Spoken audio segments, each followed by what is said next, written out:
하나님, 우리 청년들을 축복합니다.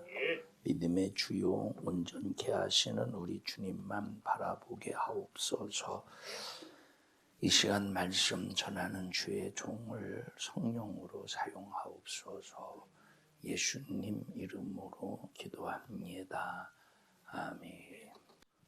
성경은 초지일관 예수에 대해서 말씀하고 있다. 그래서 창세기를 읽어도 예수, 출애굽기, 레위기, 민수기, 요한계시록에 이르기까지 성경 전체의 흐름은 예수를 말하고 있는데, 그 이유는 예수가 인류를 구원하시는 구세주이기 때문이고, 하나님께서는 그 예수라고 하는 그 이름에 하나님의 뜻을 담아서 그 예수 이름으로 우리의 구원을 이루신 거야. 예수라는 이름은 인칭 대명사가 아니야. 인칭 대명사라는 게 뭔 뜻이지? 자, 이름을 대신하는 것이 인칭. 사람의 이름을, 자, 예를 들어서 목사님을 가리킬 때 이럴 수는 없잖아. 그냥 막 고개로만. 그러니까 이제 그 사람을 가르치기 위해서 이름을 붙여줘. 그래서 그것을 인칭 대명사라고 하잖아요. 자, 예수님은 이와 같이 인칭 대명사로서의 예수가 아니라는 거야. 그럼 예수라는 그 이름의 뜻은 어떤 뜻이냐면, 자기 백성을, 저희 읽어보자.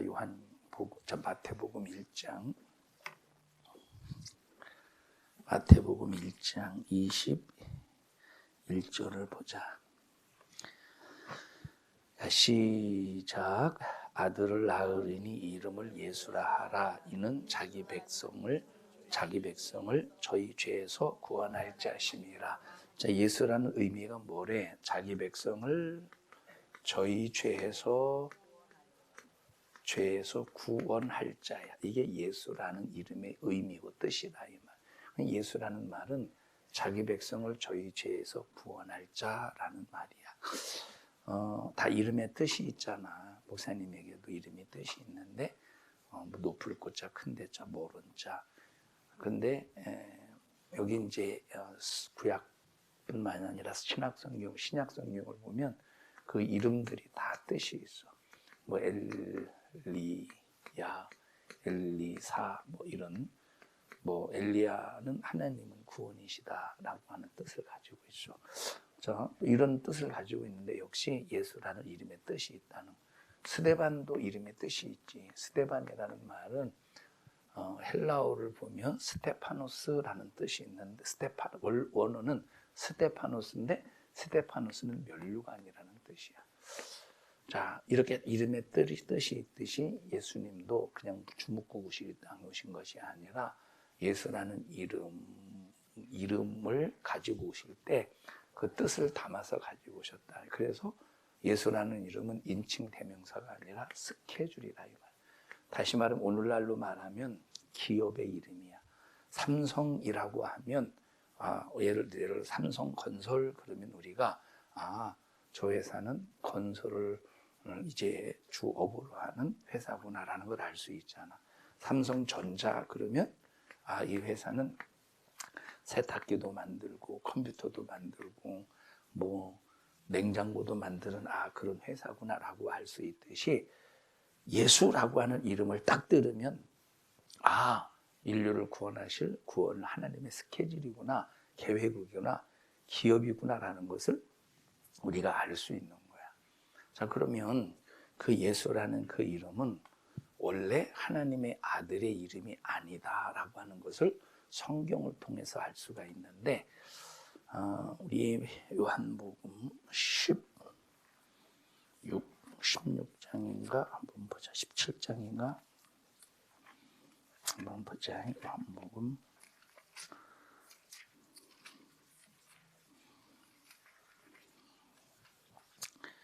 요한복음 17장 보자.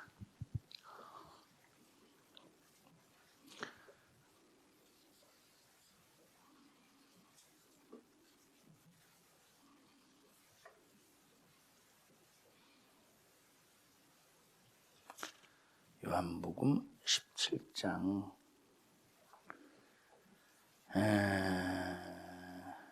자, 11절 보자. 11절. 자, 시작.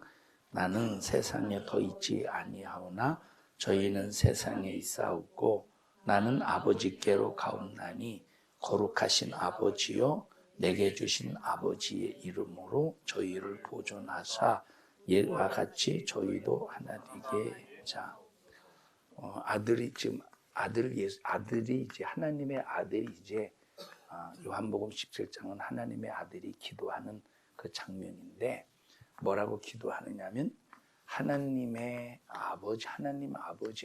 아버지가 아들에게 뭘 주었대? 이름을 주었대. 아버지의 이름을 줘서 보냈대. 그리고 그 이름으로 어떻게 하는 저희를 보존했대. 그리고 하나가 되게 했대. 참 그러면 모든 죄로 멸망하게 된 그 영혼들, 인간들이 생명으로 보존을 받고 하나님과 하나 되는 방법이 뭐야? 죄를 사함받아야지. 죄 용서받아야 돼. 그러면 아버지가 주신 그 이름으로 죄를 사함받을 수 있다는 거야. 아버지가 주신 아버지의 이름으로 인류가 구원받아서 죄 사함받아서 보존받고 하나님과 하나가 될 수 있다는 거야. 하나님과 하나 되려면 반드시 죄를 해결받아야 되거든. 자, 그래서 하나님 아버지가 아들에게 이름을 주어서 보내셨는데 그러면 하나님 아버지의 이름이 뭐라는 소리야? 이름이 뭐라는 거야? 예수라는 이름이지. 예수라는. 왜 그 이름을 주어서 보내서 보존하시고 하나가 되게 하셨으니까. 그래서 이 예수라는 이름은 어떤 개인을 지칭하는 하나님의 아들을 지칭하는 인칭 대명사가 아니라 하나의 스케줄과 같은 기업의 이름이라 이 말이에요. 어떤 뜻이 있어? 자기 백성을 저희 죄에서 구원할 뜻이 있다 이 말이에요. 자, 그런 그 예수 그리스도가 구원을 다 이루셨잖아. 십자가에 피 흘려 죽으시고 부활하셨잖아. 그리고 승천하시면서 성령을 보내주실 때 그러면 성령은 누구의 이름으로 올까? 14장 보자. 요한복음 14장 26절 보자.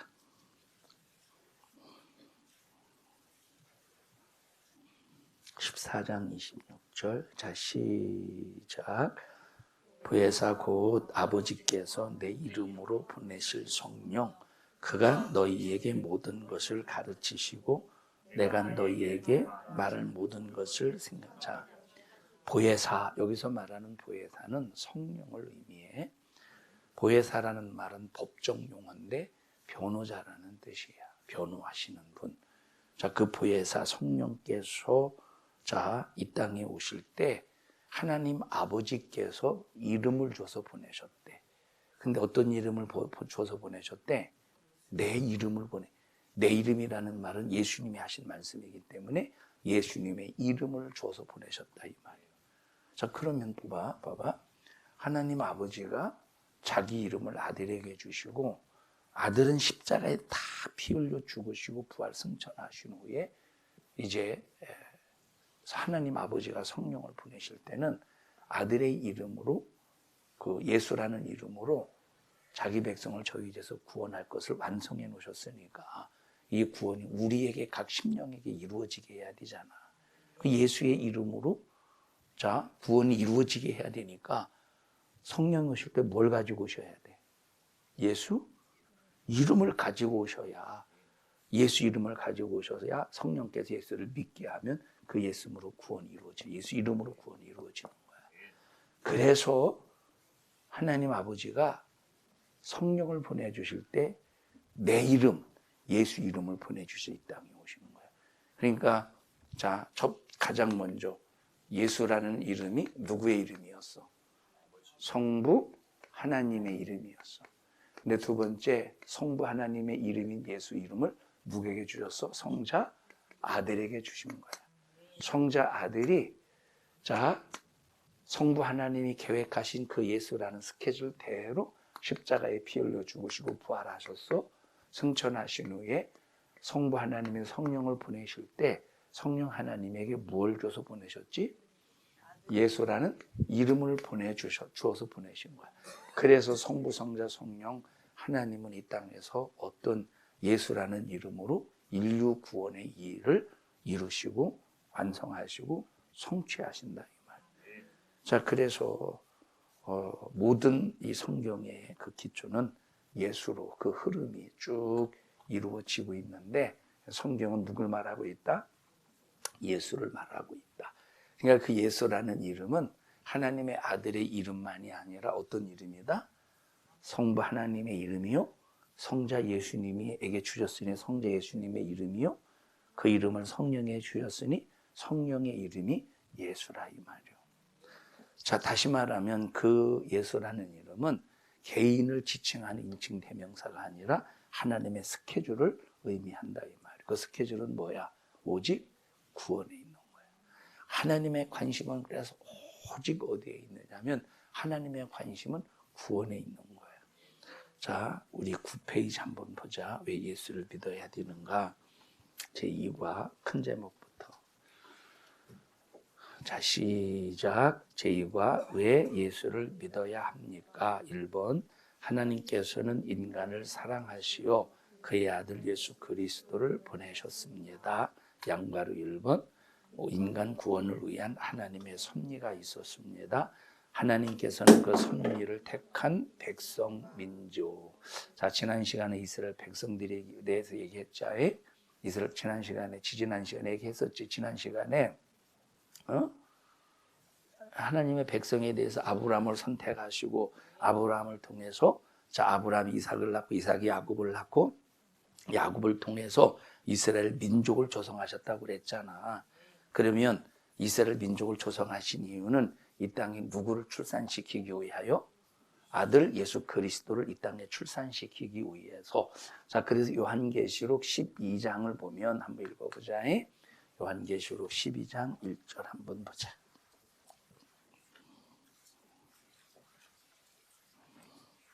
자, 이스라엘 백성들을 자, 요한계시록 12장 1절. 요한계시록을 12장 1절에서는 자, 이스라엘을 뭘로 표현하는가 보자. 시작.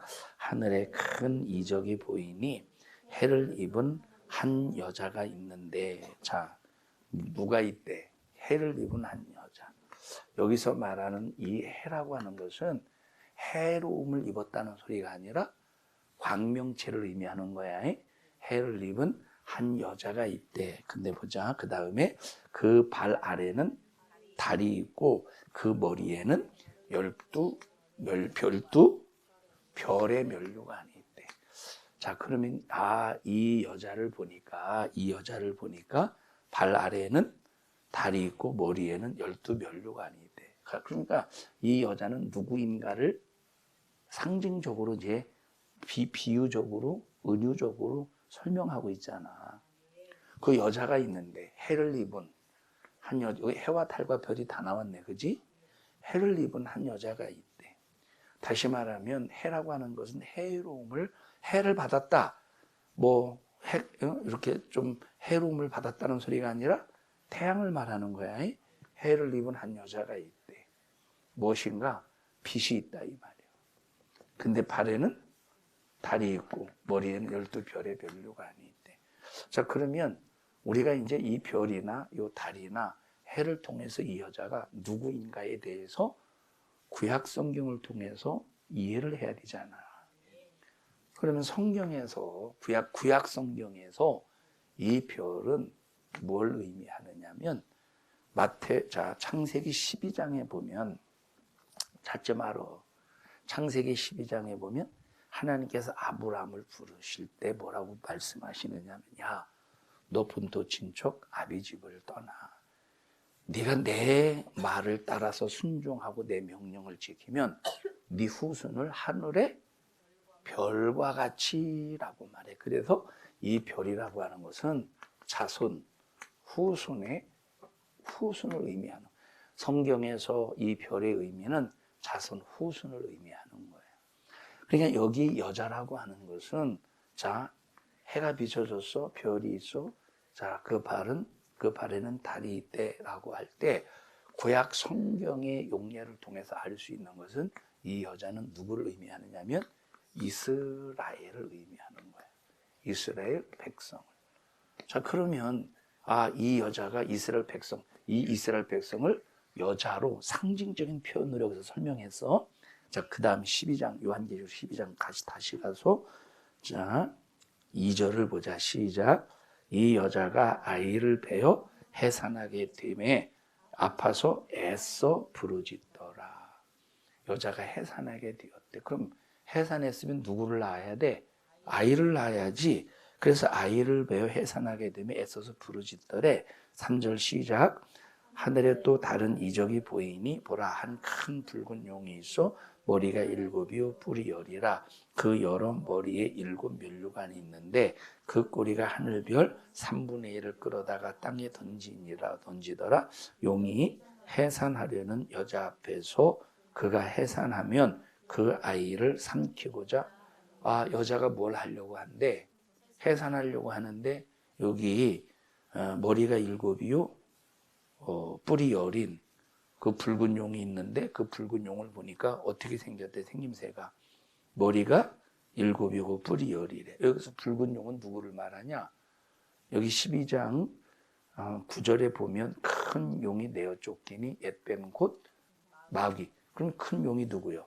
마귀를 의미하는 거예요. 마귀를 상징적으로 표현한 거예요.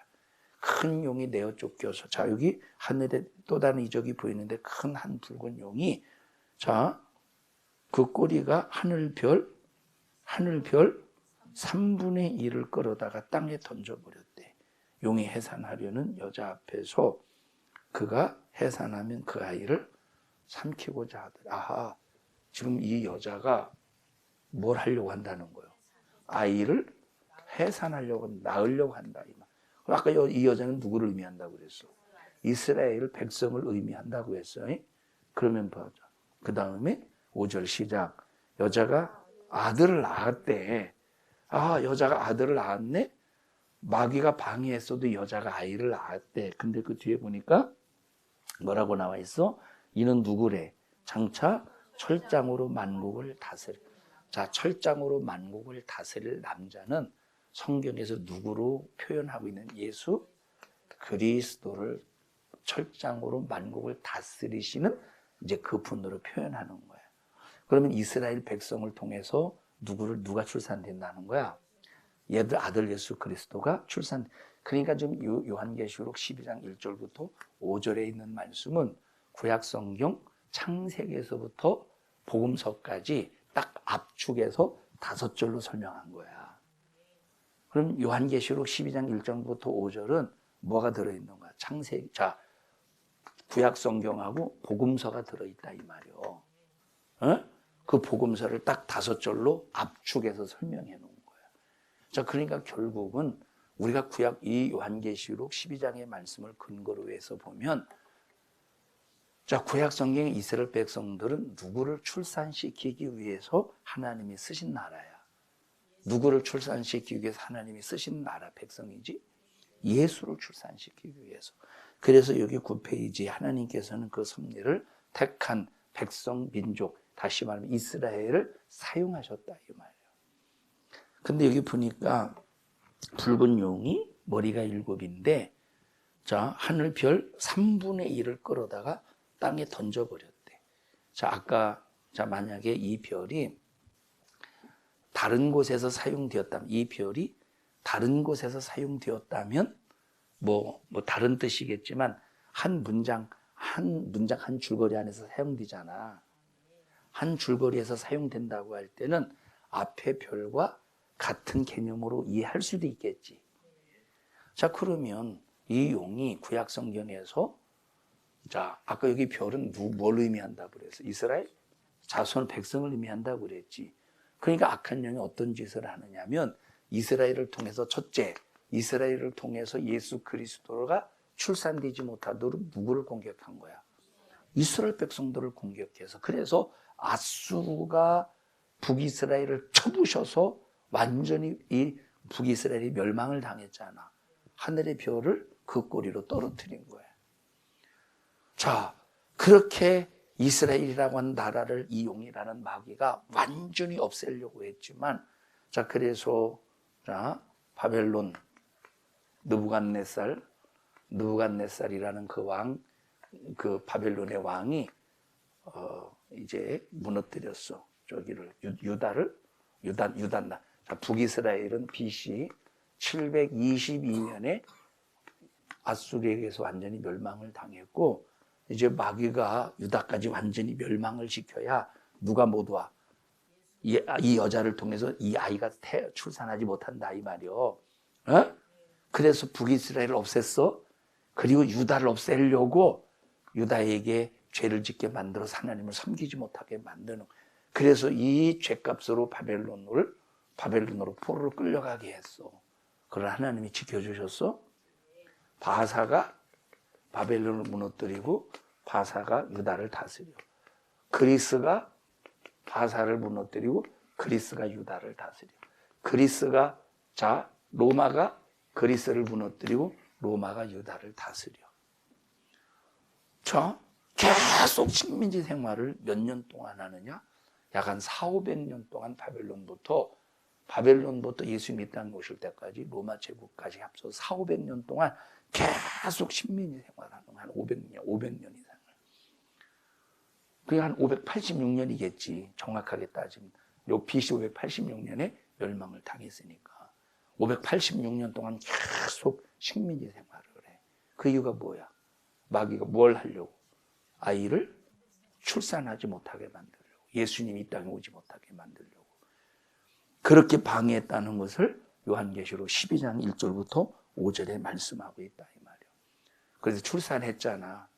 출산했는데 그러면 출산 못하게 하려고 했더니 출산했네. 그리고 마귀가 포기했다고? 어떻게 했대? 자, 5절 시작. 자, 4절 시작.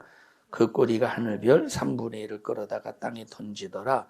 용이 해산하려는 여자 앞에서 그가 해산하면 그 아이를 삼키고자 했대. 해산하면 삼키고자 했대. 그래서 여기 4절의 말씀은 엄청난 그런 이스라엘의 역사가 들어가 있는 거야. 하늘별 끌어다가 예수 출산하지 못하도록 이스라엘을 멸망시키려고 했지. 근데 그게 안 돼. 그래서 예수님이 출산되면 집어 삼키려고 했다 이 말. 그래서 이 말이 무슨 말이냐면 예수님이 이 땅에 태어나시는 순간에 헤롯 대왕을 통해서 예수를 죽이려고 했던 거야. 유대인의 왕으로 나시니가 어디 계시냐라고 동방박사들이 물어볼 때 헤롯이 아니 유대인의 왕은 나인데 누가 태어났다고 그러는 거야. 그러면서 예수를 죽이려는 음모를 꾸미잖아. 그래서 동방박사에게 예수가 어디에서 낳는가를 너희들이 발견하면 반드시 내게 와서 어디에 낳는가를 내게 알려줘. 근데 예수를 경배하고 예수님을 만나서 동방박사들이 예수님을 만나서 경배하고 헤롯 왕궁으로 가려고 하다가 천사가 꿈에 나타나서 가지 마라 라고 일러줘서 다시 본국으로 돌아가잖아. 그때 헤롯이 속은 줄 알고 성경 박사들을 불러다가 야 구약에 예언된 메시아가 어디에서 태어나는가를 이제 전부 다 성경 연구해봐. 그래서 구약에서 예언된 예수님이 태어날 하나님의 아들 메시아가 태어날 그 장소에 2살 이하의 어린아이를 싹 다 죽여버리잖아. 누구 죽이려고? 예수 죽이려고. 그래서 아이를 삼키고자 한다는 말은 여기 지금 헤롯 대왕이 예수를 2살 이하의 어린아이를 죽이려고 했던 사건이에요.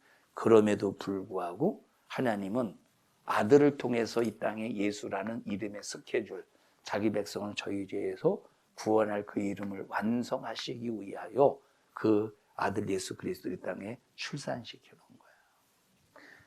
그 다음에 보자. 5절. 자, 5절 보자. 시작. 여자가 아들을 낳으니 이는 장차 철장으로 만국을 다스릴 남자라. 그 아이를 하나님 앞과 그 보좌 앞으로 올려가더라. 자, 여기는 이미 여기 5장에 있는 말씀은 이미 3년 6개월의 공생애가 다 끝나고 사역을 완성하신 다음에 이제 하나님의 보좌로 돌아갔다는 얘기야. 어? 이해했어? 압축해서 설명한 거. 여기 지금 요한계시록 12장 1절부터 5절의 말씀은 예수님께서 이 땅에 출생하시기까지 압축해서 설명한 말씀이라 이 말이야. 규현아 듣고 있어? 규현아 어딜 쳐다봐? 넋놓고.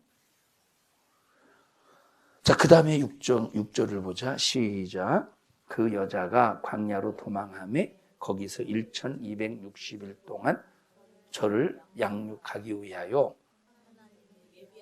여기 참 여기 이상하네, 그지? 이상하지 않아. 갑자기 이야기의 전개의 방향이 바뀌지. 이상하네. 뭐가 이상하지? 다혜 뭐가 이상해? 5절과 6절이 뭐가 이상해? 아니 그러니까 그건 목사님이 얘기한 거고 임마. 아이고 목사님이 얘기했잖아. 얘기의 전개가 어떻게 바뀌어?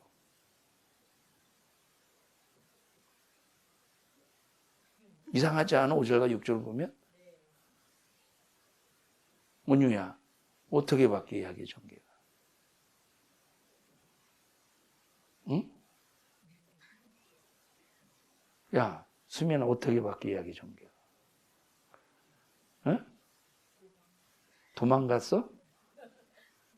아니 그 연결 도망간 거 맞아. 이야기 전개가 도망간 거로 바뀌는데 어떻게 이게 이 5절과 6절은 이야기 전개가 어떻게 바뀌어? 완전히 딴 흐름으로 바뀌었다 이 말이야. 어떻게 바뀌었어?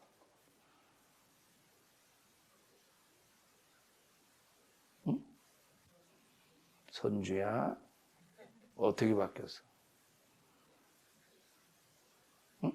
잘 봐봐. 예수님께서 하나님 앞과 그 보좌 앞으로 올라갔다고 했잖아. 그러면 자 여기 지금 예수님이라고 표현하지 않고 뭐라고 표현했지? 아이라고 표현해. 그 아이가 철장 권세를 다스릴 남자인데 그 남자가 지금 어떤 상태야? 보좌 앞으로 올라갔으면 이미 모든 공생의 사역을 완성하고 부활하신 다음에 승천하셨다 이 말이에요. 그럼 승천하셨으면 이 땅에 계셔 안 계셔? 안 계시지. 근데 6절에 보면 뭐라고 나와 있어? 6절에 여자가 광야로 도망가서 누구를 양육한대? 1260일 동안 누구를 양육한대? 저가 누구야? 아이지. 아니 아들은 지금 모든 이 아이는 모든 공생애를 완성하신 다음에 승천하셨는데 이 여자가 갑자기 상황이 똑같은 현장 같은데 갑자기 상황이 전개가 되더니 아니 광야로 도망가서 1260일 동안 저를 양육하는데 하나님이 예비하신 곳이 있대. 이게 도대체 무슨 말이냐 이 말이에요. 자 그래서 이 말씀을 이해하면 이사야서를 읽어봐야 되는데 이게 무슨 말이냐면 자 여자가 있지. 자 그런데 이 여자는 누구를 의미해? 이스라엘 백성을 의미해. 이스라엘 백성. 근데 이 여자가 누구를 낳았대? 아이를 낳았는데 이 아이가 누구야? 예수 그리스도라 이 말이에요. 자, 이 여자가 자 다시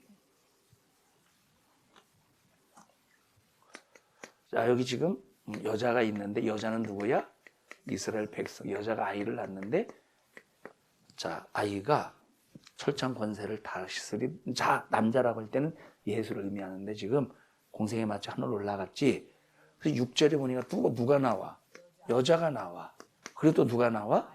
저를 양육했다 보니까 아이가 나온다. 자 이게 무슨 말이냐면 상황이 이제 반전이 되는 거야. 그럼 이 여자는 누구를 의미하느냐면 여자를 통해서 예수가 출산되듯이 여자는 교회를 의미해. 교회를 통해서 아이 하나님의 예수를 믿는 하나님의 자녀를 의미한다는 거야. 이해했어 무슨 소리인지? 자, 여자는 자 첫 번째 여자는 누구야? 이스라엘 백성을 통해서 아이 예수 그리스도를 출산했어. 그 다음에 누구를 보내주셨느냐면 성령을 보내주신 거야. 자, 이것은 예수 그리스도 하나님 아버지가 아들에게 예수 이름을 주셨잖아. 그리고 하나님의 아들 예수 이름을 완성했잖아. 성령을 통해서 어떤 이름을 주셨어? 예수라는 이름을 주셨다 이 말이요. 그럼 성령이 일하시는 것은 누가 일하시는 거예요?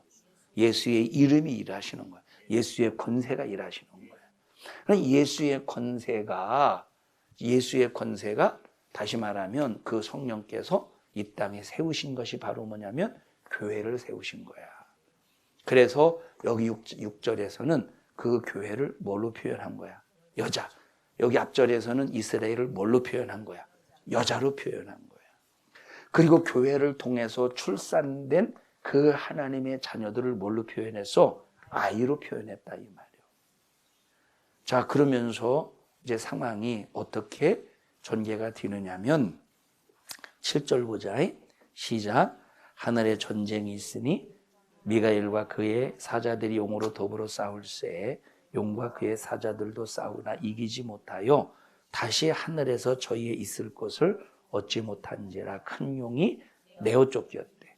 하늘에 전쟁이 있는데 내어 쫓겼대 미가엘을. 그러면 그 전쟁이 어떤 전쟁일까? 도대체 무엇로 자, 하나님이 싸움을 건 거야? 마귀가 싸움을 건 거야? 마귀가 싸움을 건. 그래서 도대체 어떤 주제를 가지고 이 마귀가 싸움을 걸었느냐는. 그러면 이 싸움을 걸 때 하나님을 직접적으로 감히 대적할 수 있을까? 없다 이 말이요. 다시 말하면 자, 목사님 이제 목사님 당구 굉장히 잘 쳐. 성령아 당구 잘 쳐? 얼마 쳐? 150? 너 목사 한번 겨뤄보자야. 목사님은 30이요. 목사님은 뭐 잘 안 쳐본 건 아니고 막 누가 가자고 해서 가보면 하나도 몰라 길을 모르고 기본이 30이지. 너 150이야? 너는 공부 안 하고 당구만 하러 돌아다녔나 보다. 안 친지 오래됐어. 학교 다닐 때 쳤네. 민승이가 잘 치나 보다. 한 300쳐? 당구 얘기 왜 했지? 자, 봐봐. 당구가 하나를 가지고 이제 공 하나를 가지고 두 개를 맞추는 거잖아. 3쿠션은 벽을 3번 맞춰서 이렇게 두 개를 치든지. 우영아 봤지? 응? 왜 저러고 우영아 이놈아. 자, 마귀가 하나님을 도전할 때는 이제 더 이상 하나님을 직접적으로 도전할 수 없으니까 어떻게 도전하느냐면 3쿠션식으로 이제 다시 말하면 당구식으로 하나님을 직접 도전하지 못하니까 이걸 쳐가지고 하나님을 도전하는 거야. 당구 좀 얘가 별로 좀 안 맞는 것 같다. 설명하고 놓고 보니까. 다시 말하면 하나님의 자녀들을 괴롭혀서 하나님을 도전한다. 어떻게 괴롭히는가 보자. 어떻게? 자, 10절 봐봐. 시작. 내가 또 들으니 하늘에 큰 음성이 있어 가로되 이제 우리 하나님의 구원과 능력과 나라와 또 그의 그리스도의 권세가 이루었으니 우리 형제들을 참소하던 자. 과거형이지. 참소하던 자. 그러면 이놈이 참소를 했었다는 거야. 그러면 하늘에서 전쟁이 있었다는 말은 이 마귀가 하나님 앞에 뭘 했다는 소리야? 참소했다는 소리야. 아니 얘는 죄 때문에 지옥 가야 되지 않겠느냐고. 그리고 우리 자신을 참소한다. 그렇게 예수의 피의 공로를 입은 사람을 참소하지 못하도록 쫓아내버렸대. 이해했어? 자, 그 다음에 13절까지 와서 보자. 시작. 용이 자기가 땅으로 내어 쫓긴 것을 보고 남자를 낳은 여자를. 그럼 여기서 말하는 남자를 낳은 여자가 이미 예수님은 어떻게 됐어? 승천하셨잖아. 성령을 보내주셔서 성령이 예수라는 이름으로 여자를 세웠어. 성령이 예수라는 이름으로 교회를 세웠다 이 말이야. 그리고 누구를 출산해? 하나님의 자녀. 이걸 뭐라고 표현했어? 아이라고 표현했는데 여기 13절에 와서는 누구로 표현했어? 남자. 그리고 여러분들도 남자야, 여자도. 그 왜 여기 남자로 표현했느냐면 자, 여자에게는 씨가 없잖아. 근데 남자로 표현한 이유가 바로 뭐냐면 여자에게는 자식을 낳는 씨를 결정하는 그 씨는 없지만 예수를 믿는 순간 뭐가 있느냐면 복음의 씨가 있는 거예요. 그래서 나를 통해서 누군가를 구원할 수 있는 복음의 씨가 있는 거예요. 그래서 이게 남자로, 옆 사람 봐봐. 너도 남자요. 여자만 봐, 여자만. 남자요. 너도 남자요. 응? 이 머슴하더라. 자, 그 다음에 14절 봐봐. 자, 여기 봐봐. 그래서 이 용이 과거에는 이스라엘을 비판했지만, 그리고 예수님을 비판했지만, 그러나 이것이 실패로 돌아갔어. 그래서 첫째 누구를 핍박해? 교회를 핍박하고, 둘째 누구를 핍박해? 하나님의 자녀를 핍박한다 이 말이야. 14절 시작.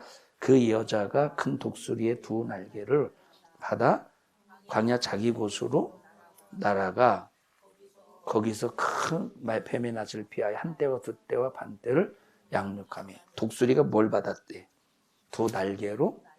자, 다시 읽자 시작. 그 여자가 큰 독수리의 두 날개를 받아 광야 자기 곳으로 날아가. 자, 누구를 받은 거야?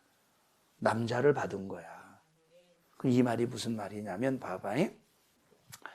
독수리가 이제 둥지에다가 알을 품어가지고 새끼를 까면은 어느 정도 성장을 해. 그러면 성장을 하면 이제 밖에서 뭘 물어오느냐면 가시를 물어와. 가시를 물어서 이 둥지 가운데다가 딱 놔. 그러면 이 독수리가 앉아 있다가 자꾸 어디가 찔려 궁둥이가 막 가시로 찔리니까 자꾸 어디로 밖으로 자꾸 밀려나가겠지. 그럼 밖으로 딱 밀려나가면 그 애미가 날개로 툭 쳐버려. 그럼 어떻게 돼? 그 낭떠리 떨어져. 그러면 독수리 어떻게 하겠어? 그 독수리가 그냥 아이고 난 죽었다 그러겠어? 날개로 푸득푸득 거리는 거야. 그러면서 날개에 힘이 근육이 들어가잖아. 그렇게도 날겠어? 못 날겠어? 못 나르지. 그러면 어느 정도 땅바닥에 딱 곤두박질 치기 전에 독수리가 탁 날개를 펴서 창공을 확 활공을 하면서 그 날개로 땅에 떨어지기 직전에 딱 날개로 그 새끼를 받는 거야. 그리고 여기다 갖다 또 집어넣어. 아이고 죽을 뻔했네 했는데 뭐가 자꾸 찔러대? 가시가 자꾸 궁둥이를 찔러대니까 다시 밖으로 이제 이렇게 자꾸 막 밖으로 이제 밀려나오다가 뚝 떨어져. 그걸 반복을 하면서 독수리가 날개에 힘을 얻어서 이제 창공을 날 수 있도록 이제 그 힘을 얻는 거야. 그 날개로 받았다는 것은 아무리 마귀가 핍박을 한다 할지라도 이 땅에 곤두박질 쳐서 산산조각 나지 않도록 어떻게 해주신다는 거, 두 날개로 받아주신다 이 말이에요. 듣냐? 자, 그 다음에 봐봐. 시작, 15절 시작. 여자의 뒤에서 뱀이 그 입으로 물을 강같이 토하여 여자를 물에 떠내려 가게 하려 하되. 자, 교회도 핍박한다. 남자도 핍박하고 교회도 핍박하고. 자, 그래서 여기 지금 우리는 끝까지 그럼에도 불구하고 믿음을 지켜야 된다 이 말.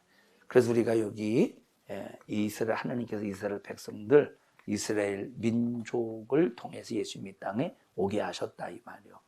그래서 하나님의 섭리가 어디에 들어있느냐? 이스라엘 백성에게 들어있고, 그 이스라엘 백성을 통해서 예수가 출산되었으니 성령을 통해서 예수 이름으로 하나님의 자녀들이 출산되도록 하나님께서 이제 교회를 세우신. 그래서 이스라엘 백성들의 그 사명을 대신해서 지금은 성령 시대 이후에는, 성령 시대에는 이스라엘 백성의 사명을 누가 감당하냐? 누가 감당해? 교회가 감당한다 이 말이요. 자, 그래서 여기 자, 9페이지 가로 1번, 양갈 1번 바로 밑에 다시 읽어보자. 시작. 하나님께서는 그 섭리를 택한 백성과 민족을 통해서 가르쳐 주셨대. 하나님의 그 섭리가 있다는 것을. 자, 이해했어요? 다음 시간에는 또 율법과 제사를 통해서 하나님의 섭리를, 오늘 율법과 제사를 통한 하나님의 섭리를 설명하려고 했는데 지난 시간에 또 이어서 또 반복적으로 설명했습니다. 신앙생활 잘하자에 합심해서 기도할 때 하나님 나 예수 놓치지 않게 하시고 예수로 무장하여 하나님의 기쁨이 되는 영적 생활, 신앙생활 할 수 있도록 도와주시옵소서. 우리 주여 3번 부르고 기도합니다. 주여, 주여, 주여. 하나님 고맙습니다.